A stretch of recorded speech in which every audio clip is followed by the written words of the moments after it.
यस्य श्यामलां मातरं वन्दे मातरम्। 1908 সালের 11ই আগস্ট কিংসফোর্ডে বন্দে মাতরম বলার দোষে যে বালককে পেচ মারার হুকুম দিলেন ব্রিটিশ সরকার, তারই পক্ষে দাঁড়িয়ে ক্ষুদিরাম বসু ও প্রফুল্ল চাকি সাহেবের ফিটন গাড়ি লক্ষ্য করে বোমা চালালেন মুজফ্ফরপুরে। সাহেব নিহত হলেন না, তবু নাবালক ক্ষুদিরামকে ফাঁসির হুকুম দেয়া হলো। জননী গুলো তুলে পক্ষে শান্তনবাস দেহ তুলে চোখে কাঁদিছে তব চরণ তলে 30 কোটি নরনারী।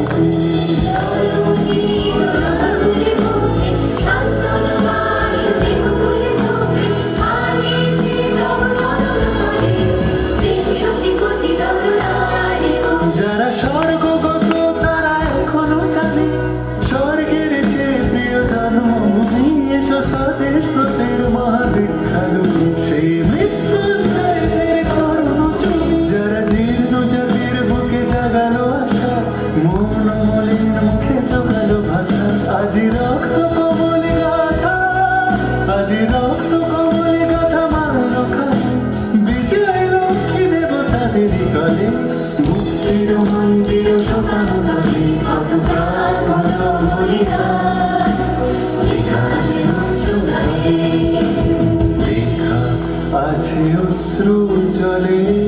আমি হাসি হাসি পড়ব ফাঁসি দেখবে ভারতবাসী একবার বিদায় তোমার ঘুরে আসি। 18 এপ্রিল 1918 মাস্টারদা সূর্য সেন ও তার 65 জন শিষ্য মিলে পরিকল্পনা করে চট্টগ্রামে ব্রিটিশ পুলিশের অস্ত্রাগার লুট করেন এবং তারপরে লুকিয়ে আশ্রয় নেন জালালাবাদ পাহাড়ে। এর 4 দিন পর ব্রিটিশ বাহিনী খুঁজে বার করে মাস্টারদা ও তাঁর সঙ্গীদের। সেদিনের অস্তমিত সূর্য ছিল সূর্য সেনের রক্তে রাঙা।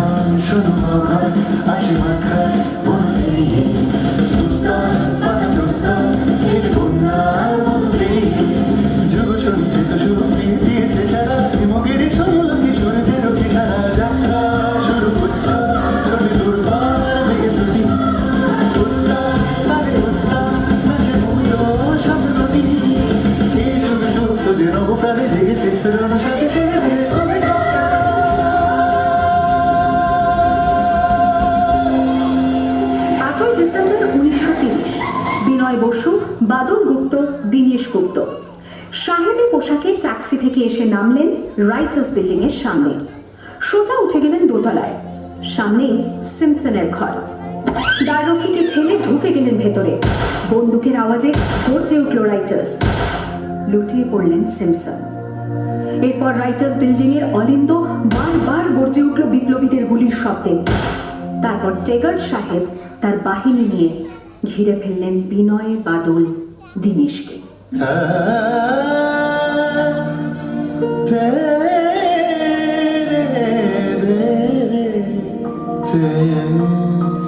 দুর্গম গিরিকান্তার মরুদুস্তর পারাবার হয়ে লঙ্ঘিতে হবে রাত্রি নিশীতে যাত্রীরা হুঁশিয়ার।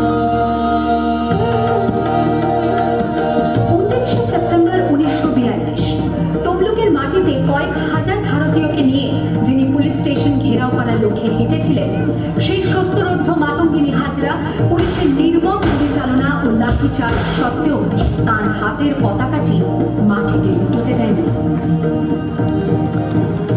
আর ঠিক তার পরের বছর 1943-এর 30 ডিসেম্বর জাপান সরকারের অধীনে থাকা আন্দামান দ্বীপ সেদিন হস্তান্তর করা হলো Indian national আর্মিকে।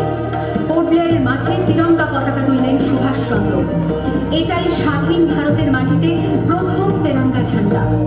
আইএনএর commander in chief Subhash Chandra Bose